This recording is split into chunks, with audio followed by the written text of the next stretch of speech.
Hey everybody and welcome to Bits of Board, where we're talking board games, miniatures, cards and dice. My name's Michael and today we continue on our journey through Sword and Sorcery's Ancient Chronicles campaign. This is part 2 of the Starless Sky quest. Now it is actually going to be a 3-parter. This session ended up being a lot longer than I expected, so there will be another episode coming very soon after this one, just as soon as I finish editing.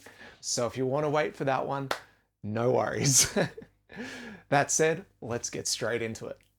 So we return to quest 2 already in progress. We just finished Xian's activation and we're about to head into the next enemy turn. But before we do, we've just got a couple of quick corrections to make. One of them good, the rest involve dealing a couple of more points of damage to our heroes. So, well, that's gonna suck. Firstly though, there was a moment where we took out one of the nests and I accidentally rolled from 5 to 4 souls instead of 5 to 6, so we should actually be 1 soul higher on the track there, so that's not so bad, I'll take that. The next ones though, well, like I said, involve dishing out a couple of extra points of damage. Firstly, there was a point where we were saving against, I think it was a spider and trap ability, and I said Artemis made the save when she didn't, so she should have copped 1 additional point of damage there. And then there was another point where I just totally forgot to deal out poison damage during one of our time phases. So we need to actually deal out 1 more point of damage to Artemis, 1 more to Xian, and finally 1 more to Thorgrim. With that done though, we should be ready to play. We move into the enemy turn and we'll begin by rolling for breeding on the nest. Yikes, that is 2 venoms coming into play. We now draw our encounter card and here we'll be activating all red enemies, none there.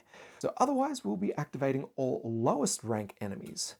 And that is our spider. So he's got a target in range and line of sight, so we'll be rolling for web here. 3 blue dice for a total of 3 hits, and unfortunately for us, the slow. Yikes. Luckily for us, Xian has a point of armor, so we reduce the 3 hits down to 2, and then we've got 2 blue dice to roll for defense. And lucky for us, we're able to prevent both with the power on our shield. Very nice. Now that's not going to be it for our spider though, because we now have to check if our enemy is slowed, and if yes, we're going to move to engage and we're going to use entrap, knocking down our character and possibly causing a point of damage. Unless of course we roll a star, hey, which we do, damage prevented. That's it for our enemies, so now we activate the venoms and these move straight over to Xian, both of them landing on her player board. I think we'd better activate Thorgrim next. With him, I'm hoping to land a hit on the spider down there. So we'll begin by using his movement activity, going 1, 2, and we'll actually stop there so we can use one of our actions on waypoint 1. Thick webbing curtails the hero's view of what hides in the recesses to either side of the path. We roll our blue die and we get a shield. We discover long forgotten loot held tight in a dead man's grip. We place a loot token and remove the waypoint, and I think for one of Thorgrim's free actions, we're actually going to pick that up. So we flip it over and we discover some treasure. Nice. The Ira Tenax plate. This is some heavy armor, which unfortunately for us, we're not going to be able to utilize until we hit Soul Rank 3. Not bad though, we'll chuck it in Thorgrim's inventory and we'll continue with his turn, giving us that 1 extra point of movement. And with that, we are now in range of the giant spider, attacking with our spear. So let's go ahead and line that up. We roll our dice and we do, I think, just enough here. 3 hits on the dice, 1 more attacking at range 1. Guys, the giant spider's only got 4 life. We make the kill. Well done. We gain a soul and Thorgrim's done. Oh, you know what? Before we move on, we'll use a free action to activate a Neris Shard, healing Thorgrim's last point of damage. He's now back up to full health. We move into the enemy turn, and as always, we begin by activating the brooding ability of the nest. one more venom, and we draw our next encounter card. Here we activate up to 3 enemies. Shuffle the encounter deck with the discard pile and then discard this card. Sweet, it's a bit of a deck reset, but with it we'll be activating our Tyrant Lizard. So we have 2 options for targets here. At range 2 and 3 we have both Thorgrim and Xian in range. In this case though, the Tyrant Lizard is going to be targeting the hero with the most wounds. That is going to be Xian. He moves to engage, then attacks with the tail. That is 2 straight damage with a bash and KO effect. So the bash pushes her back, the KO keeps her down. All that's left is to resolve the damage. Now usually Xian has 1 point of armor, but because she's knocked down, she's unable to use it. So we rely entirely on the dice roll here. We do have 2 dice though, and we prevent 1 point, which is not actually so bad.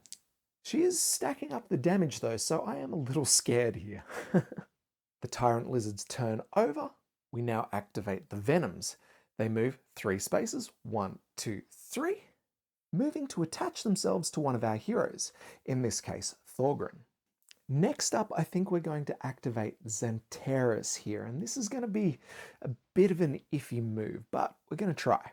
We begin by using our movement activation, 1, 2, 3, moving him into the same spot as our other heroes. Then we unleash our Thunder Strike against the lizard, rolling 1 red and 1 blue die. 2 hits, but what's more important is we manage to snake that KO. Fantastic. Here the lizard is knocked down, and the KO prevents its armor, meaning we start with 2 damage straight up. We'll follow up with our Wand of Darts using our combat activation, and although I don't think we can get the kill, it's been a pretty solid turn so far. So we roll, and unfortunately, we only get 1 point of damage, with the start being lethal. So 3 damage dealt, not bad. Again, we move into the enemy activation and roll for breeding, and it looks like no more venoms this round. Sweet. We draw our encounter card, and here we'll be activating all blue enemies. We begin by standing the lizard up, its KO is done, and then it attacks. It has 3 targets within range of 1, and again it'll be targeting the hero with the highest number of wounds. Xian, I'm sorry, but it's coming for you. It leaps, and then attacks with bite, and then its claws. The bite deals 2 damage straight up and a critical, which we draw, giving Xian the -1 hit marker. 2 damage though we can roll saves for, so we roll our blue dice. No shields, but we do have lightning bolts, which means I can prevent 1 of those damage with the shield. The tail though, this is probably not going to go too well. Again, bash and KO, and 2 straight up damage. We roll our dice, and we can defend against both. Thank goodness. With that, the enemy turn is over, and we move into Artemis's activation. And this is going to be such a basic turn, but we need to do it. Artemis is going to move into the same location as Xian and use her attack action to rid her of the 2 venoms on her player board. And with not much else to do, that again is the end of the turn. We roll for breeding, 2 more venoms. We draw our encounter, activate all red enemies, otherwise activate all lowest rank enemies. That's the lizard, and this time he's got a choice of 2 targets, and by the looks of things, he's going to attack them both with the tail. 2 damage, bash and KO. Oof. We'll begin rolling the save for Thorgrim. No saves. And then we roll for Xanteris. He has 1 magical shield, which will actually prevent this. And the other roll, well, we get the save, so that's pretty good. These lizards are brutal. But that's it. That's the end of the battle phase. We move to the event phase and discard the top card of the event deck. Then we resolve our attached venom. Only 1 on Thorgrim, so 1 poison goes his way. And that's it. We head back around to the time phase. Here we resolve all of our poisons, and we'll begin with Thorgrim. He starts by copping 1 point of damage, and then we roll to see if he can save, hoping for a lightning bolt. No good though, so he keeps that. And we do the same for Xian. One more point of damage dealt, and then we roll, and then we roll for that poison, and we get the star. Brilliant. She is no longer poisoned. Well done. We refresh our powers, and that is it. Now, before we move back into the battle phase, I think it's time to spend our soul points, and we are going to spend all 8 of them to level up 2 of our heroes. Let's go Xian, who's going to gain an extra hit point and a power, and probably Thorgrin, who is also going to gain an extra hit point and a power. For Xian, I'm thinking we're going to give her Shield Mastery, an extra free attack with the shield that can inflict KO. That's pretty cool. And for Thorgrin, we'll give him Battle Weapon Style. For an action, this will allow his next attack at range of 0. Oh, range 0. Gross. No, instead of that, we're going to give him Intimidating Warcry. He can target an enemy for free at range 0 and move them up to 1 area away for us at the moment. And then until the time phase, his figure counts as 2 figures when determining control or domination of an area. So, 2 new powers. I like them a lot. We move into the hero turn, and I think it's time to skewer a lizard. So we'll begin with Thorgrin. We'll spend one of his 2 activations to dash, standing up, and then we're going to go straight in and attack. Oh, you know what? We'll spend his other action to focus, and then we roll. Not like we needed the focus. We've got 4 hits right there, 5 for focusing, 6 for our range. That is more than enough to make the kill. And the Tyrant Lizard is defeated. You know what? I even think he's supposed to have a rage token on him, so really need to keep up with that. Okay, so we've attacked. We've still got some moving to do. Let's push on out towards the waterfall. No, actually, instead of that, let's tank some Venoms.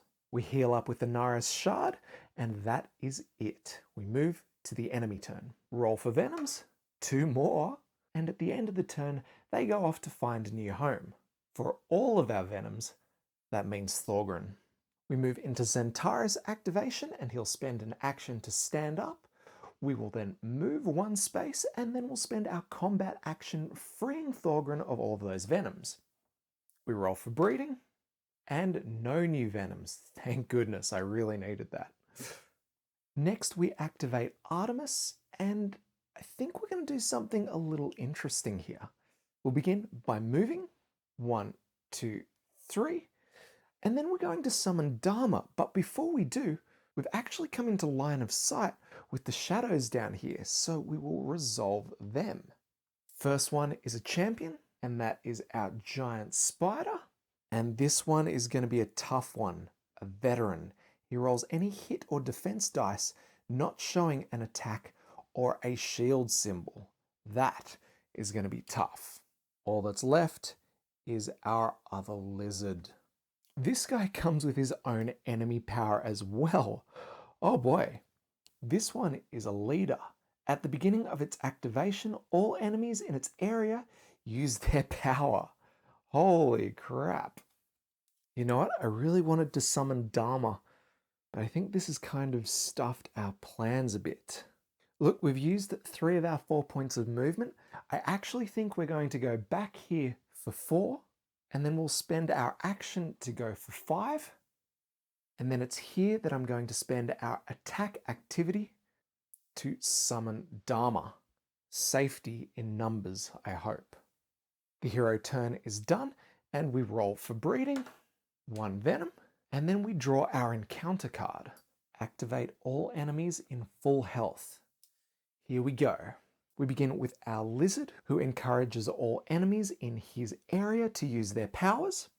Good news for us, that doesn't mean anything. So now I've got to suss out what it actually wants to do. And by the looks of things have worked out perfectly. Our heroes are within range of 3 here, so the lizard will move to engage, and then it will attack Artemis. 2 hits, bash and KO. So we'll move her out, knock her down, and see how she deals with the damage. We've got 2 blue dice and 2 shields. We're doing okay for damage. Next, we activate the webby spider, who has targets at range of 3, so it's going to move 1 space closer to the heroes. And then it's going to attack the closest hero with web. But line of sight though, this one is going to be tricky. Let's move everyone out. And my goodness, it has line of sight. What? So the giant spider is going to attack the hero with the least amount of damage, and that's going to be Xantaris. So we're going to be rolling 3 blue dice for a web attack. Just a total of 2 hits here, and he gets the slow. Can Xantaris defend? Well, he does have 1 point of magical armor, which helps. The dice roll, though, gets rid of the second one, so he just has to deal with the slow. Not bad. We hit the end of the enemy turn. We activate the venom. This one landing on Thorgrin. All right, I think all that's left is Xian, who's slow and knocked down, so all we can do is spend 1 action to stand up, and her turn is unfortunately over. Back into the enemy turn here, we roll for the nest, another case of nothing, thank goodness, and then we pull our next encounter card. We activate all faith enemies, otherwise each enemy recharges and heals 3 points per act. Now that one is a good one for us. Okay, enemy activation over, move into the event phase. We discard a venom, causing Thorgrin to suffer damage because he's already poisoned.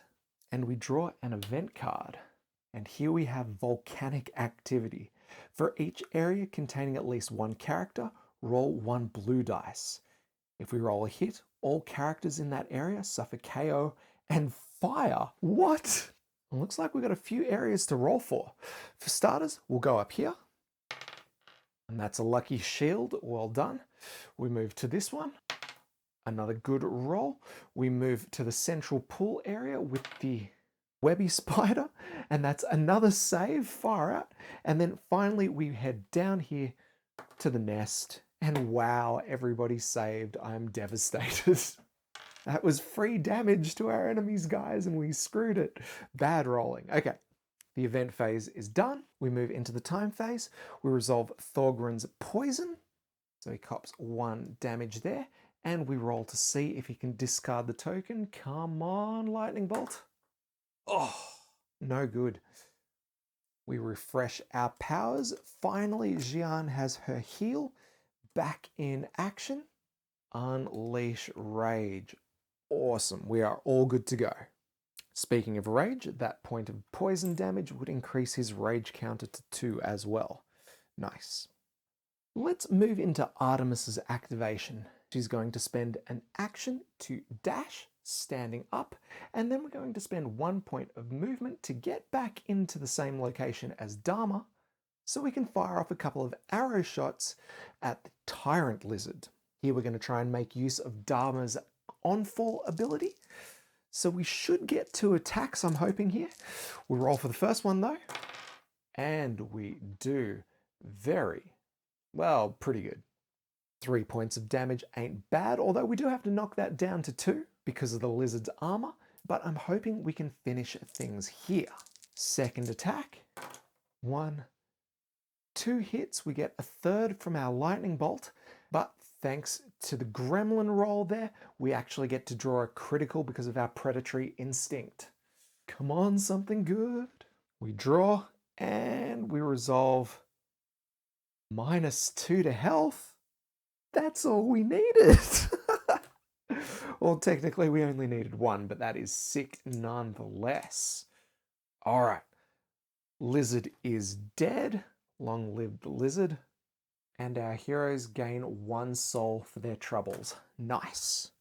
The nest activates, and venom spawns, and then we draw an encounter card.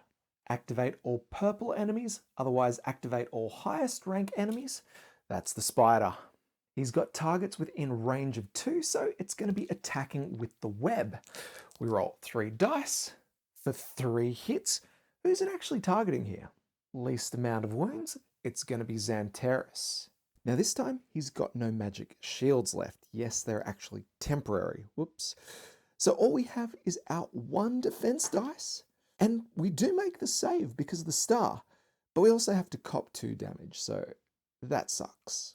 Now the spider did get the slow here, so I'll place that down. The spider moves to engage, causing KO and 1 damage, unless we make the save, and we do. Finally, our newly spawned venom moves, attaching itself to Thorgrim. We move into Xian's turn here, and I think we're going to move in for the attack. We will use her action to dash, moving 1 space forward, and then we're going to attack with the mace. We roll, hoping for heaps of hits, and we do mildly okay. We get 2 hits there, but we do get a reroll, so I'm thinking we will give that one a go. Snaking a hit. Oh yes, we're dominating. Yes. So because we've got so many damn heroes here, we actually gain +1 hit on the attack roll. I totally forgot about that for the Tyrant Lizard before. Anyway, doesn't matter. We actually make up 4 hits here against this spider, and he's dead, dropping 5 crowns onto the map, which we will pick up using our free action. Nice. Now we can sort of start to explore. We've still got a nest over here, which we've got to deal with, but that's all right. You know what? Let's go suss out what these event cards are. So with our movement, we're going to go 1, then 2, and then hopefully this event will be something sweet. We have Cloaked Enemy. Okay, not sweet. Each hero must roll 3 red dice, and spawn and then activate 1 enemy in the same area as the hero, which has the most gremlins rolled. Well, there's going to be no enemies in our locations, so that's good news. We just have to figure out what we're spawning and where. So I'll shuffle up the enemy discard pile to make a new one, and we are going to be spawning a spider. That's fantastic for us. And we're going to be spawning him at, ooh, the lightning bolt. It's an ambush. 1 more movement to play with. We'll just move down to the south. And then that's Xian's turn. We roll for the nest. No venoms spawn. And then we draw an encounter for our newly appeared spider. Activate all wounded enemies. Otherwise, all enemies and minions use their power.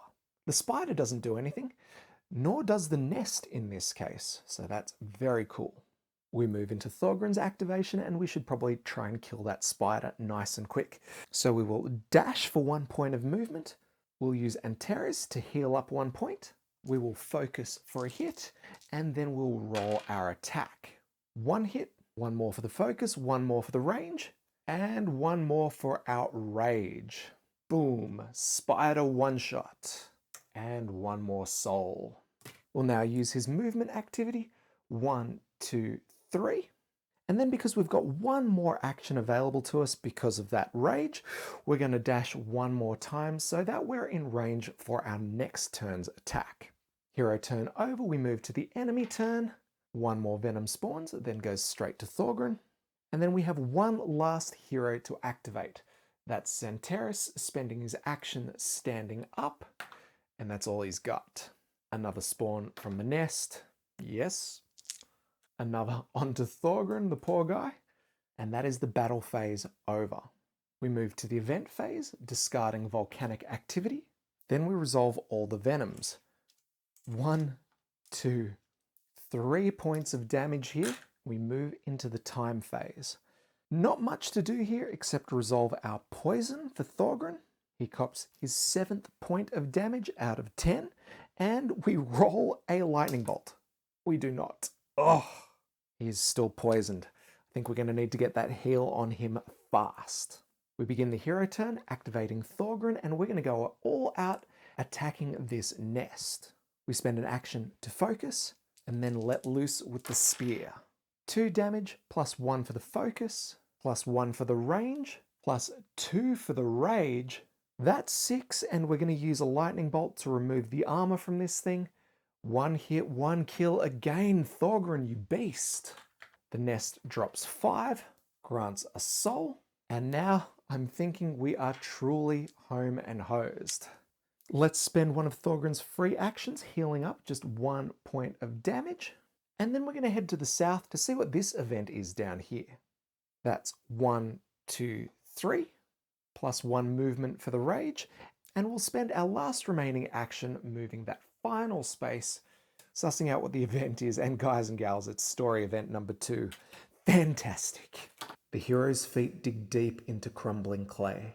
The softness of the earth is his only warning that something terrible is about to happen. In an instant, the ground collapses, dragging everything into the depths.